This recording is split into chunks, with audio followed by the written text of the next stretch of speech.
Hi friends, எல்லாருக்கும் தீபாவளி பக்கம் வந்தாச்சு.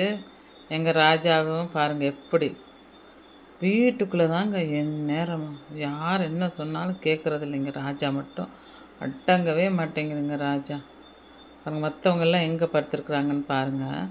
ராஜா மட்டும் என்ன சொன்னாலும் சரி, நீ என்ன சொல்கிறது, நான் என்ன கேட்குறது, உங்களுக்கு மட்டும்தான் வீடு கட்டியிருக்கா, எங்களுக்கும் தான் வீடு அப்படின்ற மாதிரி வந்து உள்ளே படுத்துக்குவா. மற்றவங்கெல்லாம் உண்மையில் சொன்னபடி அப்படி கேட்பாங்க. இங்கே உள்ளே படுத்துட்டு எல்லாரையும் மிரட்டுறது. பாருங்கள் ஃப்ரெண்ட்ஸ், ரெண்டும் தாங்க நாங்கள் ஃபஸ்ட்டு வளர்த்ததுங்க. 15 வருஷம் ஆச்சு, ஏஜ் ஆயிடுச்சு எங்களுக்கு. ஆனாலும் யாரையுமே இது வரைக்கும் கடித்தது கிடையாது, எந்த வம்பு தும்புக்கு போனதும் கிடையாது ஃப்ரெண்ட்ஸ். இவன் வந்து ராஜாவோட தங்கச்சி. அம்மோ டேய் இங்கே பாரு, டேய் இது ராஜாவோட தங்கச்சி. இது வந்து jingle jingle jingle jingle jingle இங்கே பாரு, அழகி இது வந்து ராஜாவோட அம்மா.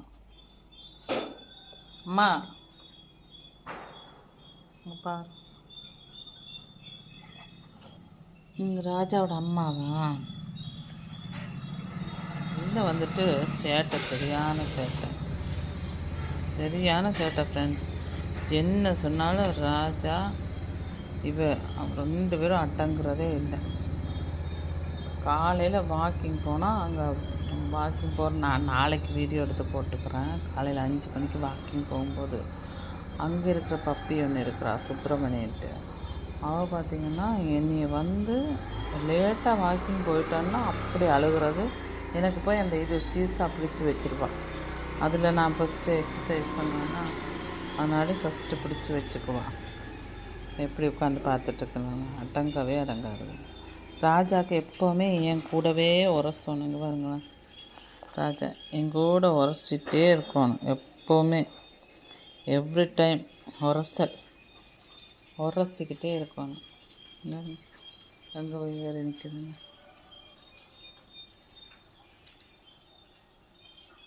ஆட்டத்துக்கு அளவே இல்லை.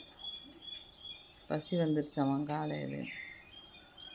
இவங்க அம்மாவை நேற்றை கட்டி வச்சதுக்கு அத்தான ஒரு சங்கட்டம் எல்லாருக்குமே.